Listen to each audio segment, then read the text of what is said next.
Hey,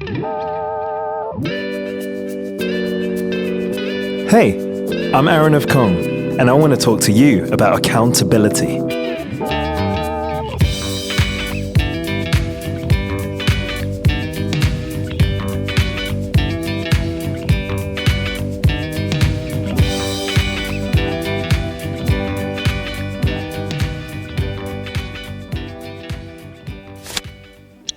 Okay, Internet, what's the definition for accountability? Here's the definition of accountability.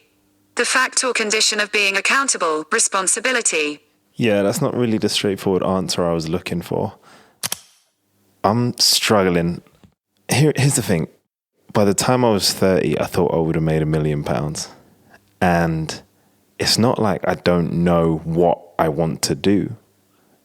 I've got too many ideas about what I want to do. But ideas aren't going to get me anywhere unless I put them into action. So I thought if I made a podcast about holding myself accountable for these ideas, then maybe I'd be forced to bring them to real life. Like, for instance, this podcast has been an idea of mine for months and months, but I just kept making excuses. I had to buy the kit. I had to have the time. I felt like I had to go away to a cabin in the woods just to make it. But you know what? I've got a living room and I've got a laptop. So this is me holding myself to account. And if you've ever had any ideas about something that you wanted to do, or write a book, write a song, paint a masterpiece, well, I guess you have to start with episode 1.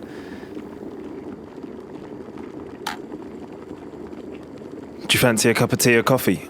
Pretty essential before starting on any new project. So I've got my theme, but I'm going to need some chapters. I'm thinking music and creativity, honesty, love, and family relationships. Yeah, heavy shit. It's a podcast, so I'm going to need a little help from my friends. That's my flatmate. He's a sick guitar player. And we created this little character. He's called the Accountability Devil. And he turns up at our door from time to time. Hello? Calling us out for things we said that we would do. Hello? He's right on time, Hello? so let's get started. Have you started that podcast yet? At this point in my life, my main job is as a musician. I play in a band with my best mates. We have the most incredible time gigging and traveling, but, and there's always a but, sometimes I feel left out. You see, I never chose a musical education. Like many of us, I had recorder lessons at school and I learned Frere Jacques on the keyboard. But then, like an idiot, when it got hard, I gave up. And now all my peers seem to speak this language that I don't understand. I would back myself to say that I'm a decent, even good songwriter when it comes to lyrics, but I'm lacking in the melody department. I know if I practice more, I could improve. Yeah, I said it. I said the magic word, practice. Gotta get those 10,000 hours in. My flatmate does it, and that's why he's a dope guitarist. I think it's time that I phoned a friend.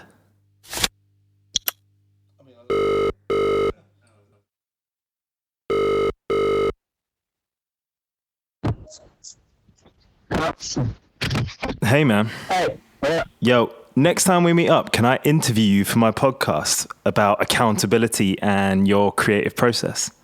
yes. Sick. All right. I'll speak to you later. Bye. Bye. This is my friend and collaborator Dario Darnell, also known as Youngr. We recorded this interview at Llamaland Studios in Limehouse, London, in autumn 2019. We talk about accountability, music, and creativity in its wider forms. During this chat, listen out for this sound. That's my self-edit asterisk. And if you make it to the end of this podcast episode, I'm going to be deconstructing some of the moments I thought I could have made less shit.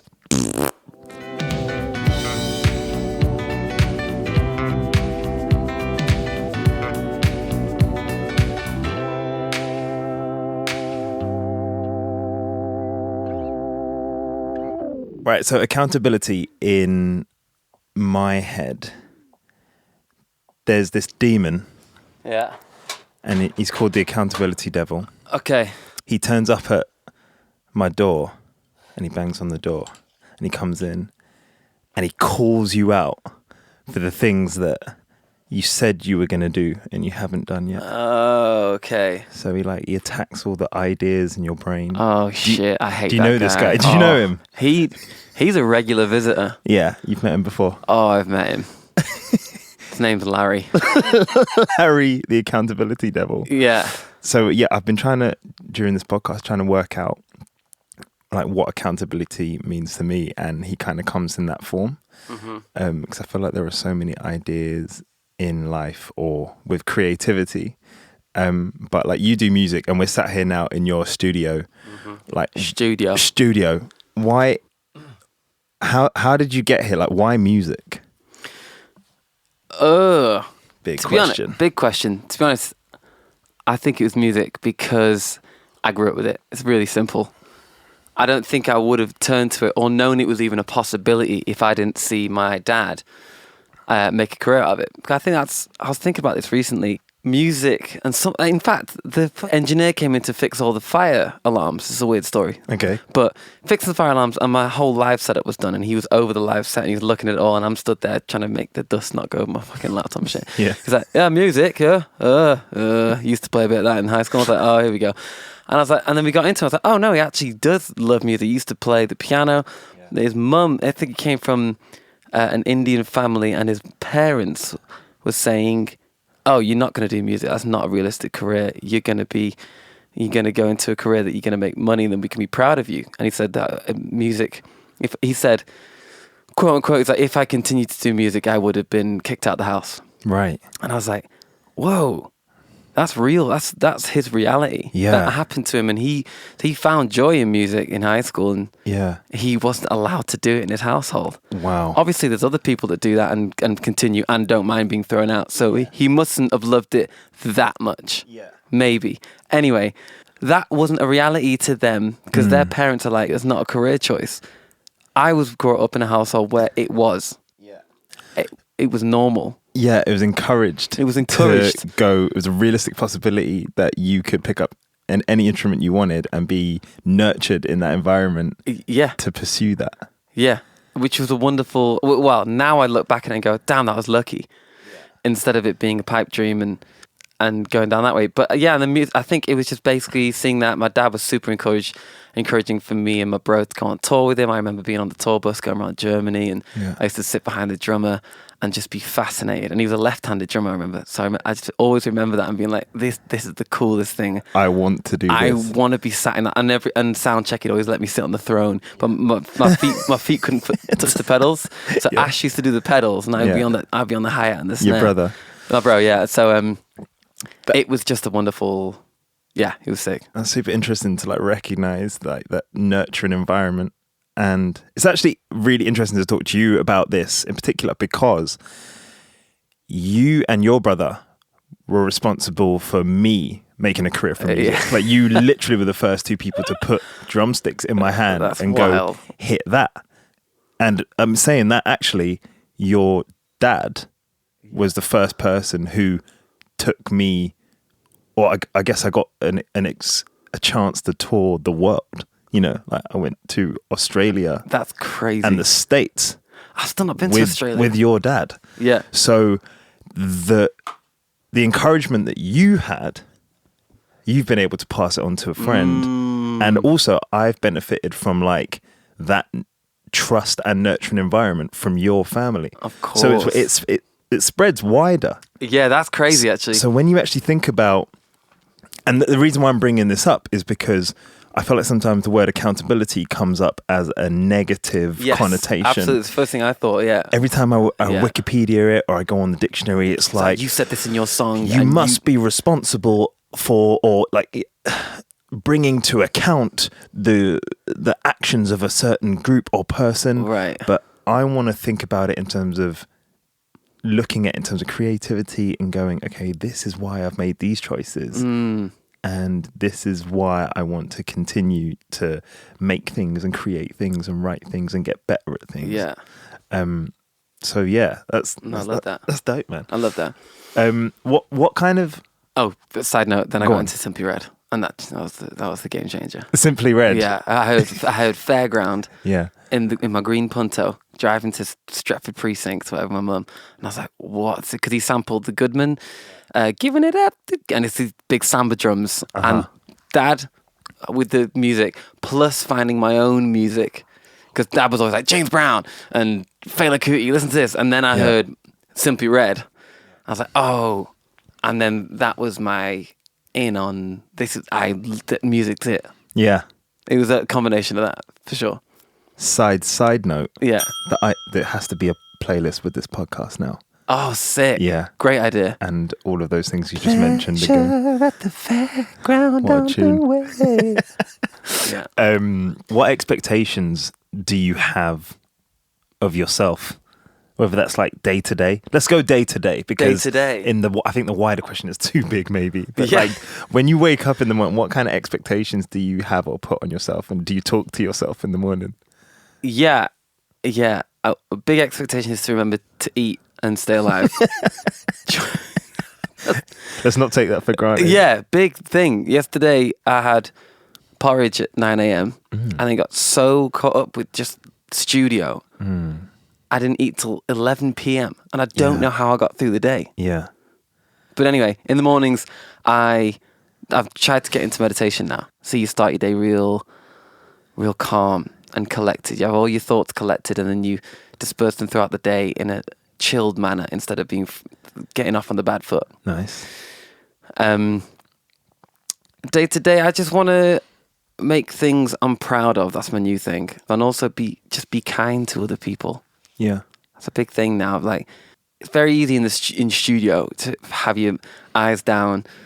You're right, mate. Whatever. But super isolated, especially in this room as well. exactly. So, and I've lived for like 10 years kind of doing that. And I've started to be like, start conversations with people, talk to people, see what they are doing in the day, see how they're doing. Like, what music are they listening to? Find out where the music is on Spotify. So every time I'm in the kitchen now, try and get someone Spotify or the Instagram, because it's interesting, because music and collaboration is powerful. Yeah. And it's very easy to shut yourself off. Yeah. So for some context, we're in a room right now. Yeah. We're in a very nice, soundproof, dimly lit room with lots of keyboards and screens and beautiful production equipment. But it's a complex where I guess there are probably like 15 studios. other music-specific studios. Yeah. And there's a communal kitchen in the middle where we make our coffees and teas and lunches and things. So yeah, it's very easy to shut yourself off. So I try and force myself to have conversations with people that I probably wouldn't. Or just like in Tesco. Someone looks at you, go, hi, man. Yeah. Or if someone's got a nice jumper on, nice jumper. Yeah. I don't know. I try and do that in my day. Because you always, if someone does it to you, or if I see someone smiling or singing along in their headphones while cycling their bike, I'm like, yeah, right on. Isn't it amazing? That makes me feel happy that person. So it's it's contagious, man. Yeah. Good vibes and happiness is super contagious. Those are great expectations. You said make something that you're proud of and be good to people. Yes. That's dope. Yeah. That's it. Do you ever listen back to things? Now, I'm not talking about demos or ideas. I'm talking about releases. Do you ever listen back to releases and go, that's horrible? Yes, Aaron. Yes, I do.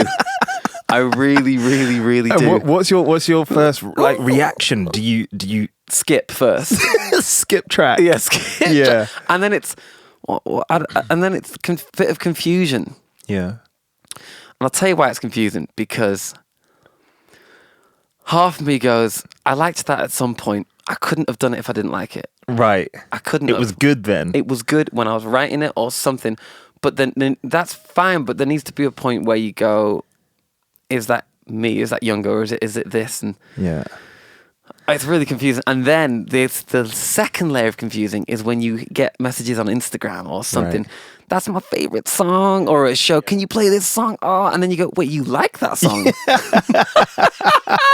And then I'm like, oh, maybe I do like it. Yeah. And then you get confused if you're liking it because they like it or if you like it because you like it. Yeah.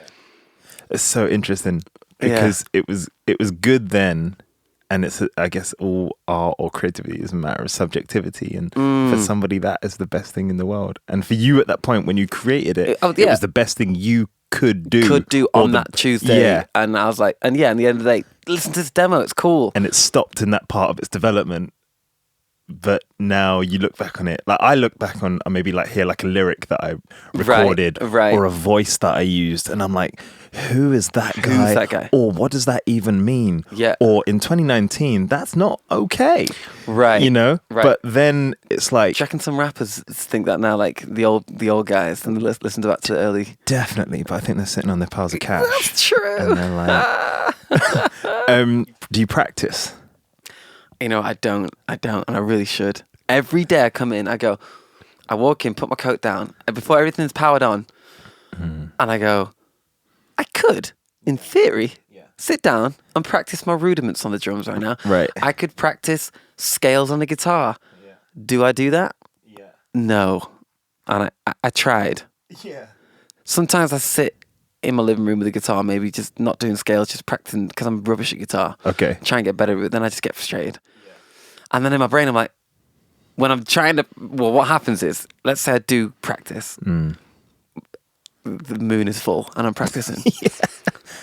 About 3 minutes in, I'll be like, that's a sick beat, I need to record that. Right, okay. Done them off. Okay. And then it's a song. Yeah. I couldn't stick to practicing for an hour because I'll hear a million songs in that rudiment. Yeah.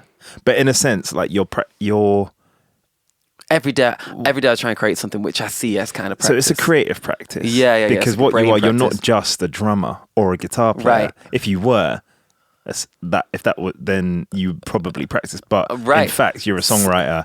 And this is another thing I've come to terms producer. with. Yeah, what I do and what I love doing is doing a bit of everything. So I should practice that as opposed to practicing one thing and being the best at one thing, which I think is a beautiful and wonderful thing. But maybe that's not for me. Because I just love I love like putting it all together. Doing all the bits. All the bits and Yeah. bobs, yeah. I've got this idea of like a time capsule and accountability. Let's not just say accountability, but taking account of things, looking back on things that we've done, milestones, good moments in life. If I've got a time capsule here and we're going to go outside now and we're going to bury it for, I don't know, maybe your great grandkids or a future fan or someone that's going to develop this land, dig it up, and they're going to find an item or an element from your life. What are you going to put in that time capsule? Whoa. Jesus. Can it be any size? It can be any size, yeah. But we Can I need put to myself in it? put yourself in it. You'd probably be dead. You'd probably just be bones, but that'd be kind of cool, Right? Yeah. That's like the ultimate accountability, isn't it? Yeah, I don't know Take me. who buries it if you put yourself inside. You. What would I put in there? I don't know. Sad day. I don't know. I'll let you think. Yeah, I'll let you have a little think about that. I sent you a link to a podcast the other day. I think you listened to it. It was the author Philip Pullman. Oh, yeah. And Adam Buxton. Yeah. And something amazing they talked about. They were talking about being haunted by the ghosts of the words that you didn't write. Oh, that was a huge line. He was like, because he said he wrote on paper because you scribbled it out. Yeah. And it's still there, but on a computer you delete it and it disappears. And it's gone forever. Yeah. So And for every line he writes, there's a million lines that he didn't. I found that fascinating. Me too. And do you ever get that fear or like think about things that you're missing out on when pursuing other creative paths, or you just look forward and I actually don't. I can't, because if I did, I wouldn't do anything. Yeah. Because it's an overwhelming thought, and I think if you do get caught in that, you just get anxiety and I don't know. It's a scary thought. It's a really scary thought. I try and just put the blinders on and go. I also don't like to think about regrets or songs that could have sounded different. I'm just like, it is that. It now exists like that. Yeah. Go, move on. Let's go. I ask because those are like more demons of mine that turn up at my door. Really? But Okay. I feel like actually by addressing them and calling them out in this podcast, that Interesting. is actually very Yeah, cathartic. Well, that's like the and meditation beginning to- with the emotions. You think about them. You don't try and push them away. The more you try and push them away, Yeah. the more they're on your mind. Right. You let them in, think about them, and then go, poof, Yeah. and they were there. You thought about it. You were aware of it Let the demons in. instead of being like, don't think about it. Don't think about it. Don't think. Yeah. That's going to take up your whole day. That's true. All right, man. What's going in your time capsule? Fuck. I'm going to say 500 years. 500 years. Yeah. And they're redigging up London to like make spaceships to Mars. And they're digging. They dig in and then Like, what- clink. What's this? Larry, I found something. Dust off all the dirt. off. Bust open the lock. Yeah. I mean, the first thing I saw was a skeleton of me just smiling. I'm into it. We'll just put you in there. You know what I'm gonna do? I'm gonna put in. It's a Fostex. It's the first recorder my dad bought me. Okay. It's 13 and it's got 100 songs on it, presets, no external memory. I don't want to go in now and delete them to record more. So Yes. it is that now. Okay. And it has all my first creations on it. Your first demos. It's my first demos. And I listened to it. I nearly cried today because it sounds, and also if you smell the faders, it smells like absolute joy, hope, excitement, mystery. I didn't know what C major was. I didn't know what beat was. I was just putting these notes together. Yeah. And going, I feel incredible when I do that. Wow. And that is like where it was born for me. Okay. That's amazing. Yeah, it's a blue little Foster. I put some on my Instagram story the other day because I was moving house. And oh my God, the memories in that. Which And- in itself is a time capsule. Yes. And it was just the early stages of it all because we couldn't afford a laptop and Cubase and all that. So it was in that. I like that, man. One mic over my drum kit in my bedroom. When I hear the drums, when I solo the drums, it's just a shit butters mic, like with an on and off switch, just over the drum. But I'm loving it. It's pure. It's Yeah. pure I'd be imagination. like, Mum, when you going out? Like 5 minutes. I'm like, okay, sick. I'm back in 10 now. And I'm like, gotta get all the drums because it's in my bed. You know what I mean? It's your studio time. That was my studio time. Wow. Everything else was in headphones. Yeah, definitely that. Excellent, man. Yeah. Dude, That was fun. Can I tell you one more thing that when you told me absolutely. before the thing in accountability, this is like the now, The now. right? Which I love Yeah. from you. This is a saying that Aaron kind of says in the studio. If I'm like, oh, I wish I'd love if that keyboard was in the other rooms. And Aaron's like, right, let's do it. Just pick it up, do it, and change it. If you live like that, Living in the now. game changer. So one thing I've wanted to do for years, I would say 30 now, 10 years. No. Since I was 16, 14 years, I wanted to write a classical album. Okay. I wrote a classical piano piece in that bedroom when I was 16. It's on the Fostex. It's still finished. I can still play it now. And I want to expand it, write it, finish it. And the only thing stopping me is a piano. Okay. And I bought a piano, but it was out of tune. I couldn't tune it. So I've been looking on eBay every day for this piano, but it's like a 600 good thing. Yeah. That is something I've been wanting to do for so long. Okay. A piano album piece. So there's an idea you're gonna hold yourself accountable to. Yeah, every morning I hit. And it's Larry or Harry. Same guy that finds my box. Yeah, I love that. He's a through line through your story. Yeah. And he's like, "Are you written that classical piece yet?" And I'm like, Yeah. "No, I'm still trying to find a piano." I've got to find a piano. I've got to. And he's like, "Oh, cool, man. Yeah, cool. Good luck with that. Yeah, close the door and leave." There you go, Yeah, man. piano piece. Album. Sounds brilliant. I'd be fucking proud of it. I'm really glad you brought that up because I feel like I also want that to be something with the people that I talk to with this podcast. I want to find maybe something that you have to say. Right. You have to say it out into the universe. Yeah. And now it's on, we've just recorded it Yeah, that exists now. into digibytes. Yeah, digibytes, zeros and ones. Yeah. We've put it into our time capsule. So Sick. someone's going to hopefully listen back to this in Yeah, yeah, 500 years and be like, oh, maybe I'll check out that classical album. That'd be great. I Yeah. need to do that. Yeah, wicked. Glad I said that. Right on. There we go. That was my chat with Youngr. I was super happy with it and I left really inspired. I can't wait to get started on the next episode, but before that, let's have a listen back to some of the notable moments punctuated with the self-edit asterisk.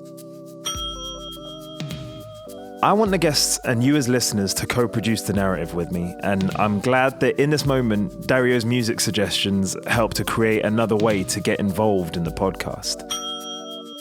Plus finding my own music, because Dad was always like, James Brown and Fela Kuti, listen to this. And then I heard Simply Red.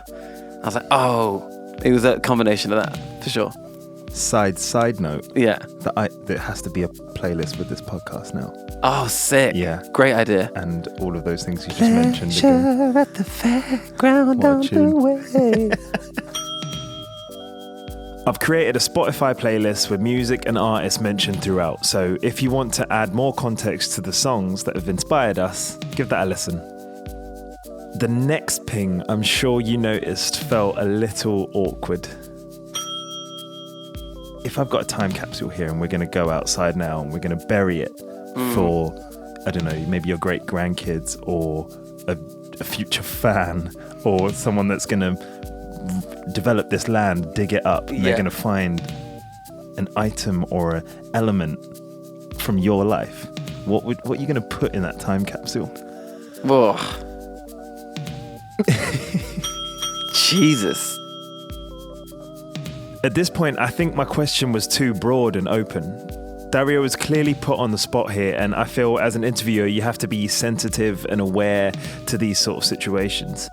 Perhaps giving the guest this question before the recording would have helped. We came back to the question later in the chat, and I felt like we got some really fun and important answers, but just so you know, I was super conscious of potentially slowing down momentum in our chat at this particular point.